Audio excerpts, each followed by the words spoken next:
ಕೇಂದ್ರದ ವಿರುದ್ಧ ಮತ್ತೊಂದು ಸಮರವನ್ನ ಸಾರಿದ್ದಾರೆ ಸಿಎಂ ಸಿದ್ದರಾಮಯ್ಯ. ಕೋವಿಡ್ ಲಸಿಕೆಯ ಅಡ್ಡ ಪರಿಣಾಮದಿಂದಾಗಿ ಸಾವಿನ ಬಗ್ಗೆ ತನಿಖೆ ಮುಂದುವರಿಸೋದಕ್ಕೆ ಅಂತ ಸಮರ ಸಾರ್ತಾ ಇದ್ದಾರೆ ಸಿದ್ದರಾಮಯ್ಯನವರು.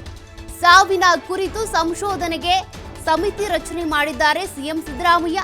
ಕೇಂದ್ರ ಸರ್ಕಾರದ ವಿರುದ್ಧ ನಡೀತಾ ಇರುವಂತಹ ಮತ್ತೊಂದು ಸಮರ ಇದು.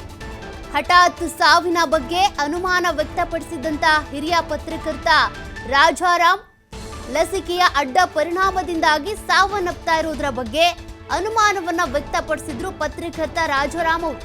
ಹೀಗಾಗಿ ಇದೆಲ್ಲವೂ ತನಿಖೆ ಆಗಬೇಕು ಅಂತ ಈಗ ಸಿದ್ದರಾಮಯ್ಯನವರು ಒಂದು ಸಮಿತಿಯನ್ನ ರಚನೆ ಮಾಡಿರೋದು.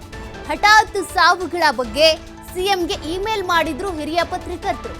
ಹೀಗಾಗಿ ತಜ್ಞರು ಹಾಗೂ ವಿಜ್ಞಾನಿಗಳ ನೇತೃತ್ವದಲ್ಲಿ ಸಮಿತಿ ರಚಿಸೋದಕ್ಕೆ ಅಂತ ಸಿಎಂ ಸಿದ್ದರಾಮಯ್ಯ ಆದೇಶ ಕೊಟ್ಟಿದ್ದಾರೆ. ಹಿರಿಯ ಪತ್ರಕರ್ತ ರಾಜಾರಾಮ್ ಇಮೇಲ್ ಆಧಾರವಾಗಿಟ್ಕೊಂಡು ಸಮಿತಿ ರಚನೆಗೆ ಮುಂದಾಗಿರೋದು. ಕೋವಿಡ್ ಹಗರಣದ ತನಿಖೆಗೂ ಸಮಿತಿ ರಚಿಸಿರುವಂತಹ ರಾಜ್ಯ ಸರ್ಕಾರ ಈ ಹಿಂದೆ ಕೋವಿಡ್ ಲಸಿಕೆಯ ಗುಣಮಟ್ಟದ ವಿರುದ್ಧ ಹೋರಾಟ ಮಾಡಿತ್ತು ಕಾಂಗ್ರೆಸ್. ಇದೀಗ ಹೊಸ ಸಮಿತಿಯ ಮೂಲಕ ತನಿಖೆಗೆ ಮುಂದಾಗಿದೆ ರಾಜ್ಯ ಸರ್ಕಾರ. ಈ ಒಂದು ಸಮಿತಿಯಲ್ಲಿ ಹಿರಿಯ ಪತ್ರಕರ್ತ ಇರ್ಬೋದು, ಅದೇ ರೀತಿಯಾಗಿ ವಿಜ್ಞಾನಿ ಇರ್ಬೋದು, ಇವರೆಲ್ಲರೂ ಕೂಡ ಇರ್ತಾರೆ. ಇದರ ಮೂಲಕ ಹಿರಿಯ ಪತ್ರಕರ್ತ ಮಾಡಿದಂತ ಆ ಮೇಲ್ ಏನಿದೆ ಅದನ್ನೇ ಆಧಾರವಾಗಿಟ್ಕೊಂಡು ತನಿಖೆ ನಡೆಸಬೇಕು ಅಂತ ಸಿಎಂ ಸಿದ್ದರಾಮಯ್ಯನವರು ಮುಂದಾಗ್ತಾ ಇರೋದು. ಕೇಂದ್ರ ಸರ್ಕಾರದ ವಿರುದ್ಧ ಇದು ಮತ್ತೊಂದು ಸಮರ.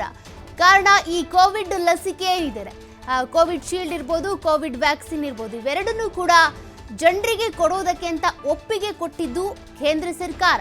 ಅಂದ್ರೆ ಆ ಕಂಪನಿಗೆ ಒಪ್ಪಿಗೆ ಕೊಟ್ಟಿದ್ದು. ಹಾಗಾಗಿ ಇದರಿಂದ ಸೈಡ್ ಎಫೆಕ್ಟ್ಸ್ ಆಗುತ್ತೆ ಅನ್ನೋದು ಗೊತ್ತಿದ್ರು ಕೂಡ ಯಾಕೆ ಒಪ್ಪಿಗೆ ಕೊಟ್ಟರು ಅನ್ನೋದು ಒಂದು ಪ್ರಶ್ನೆ.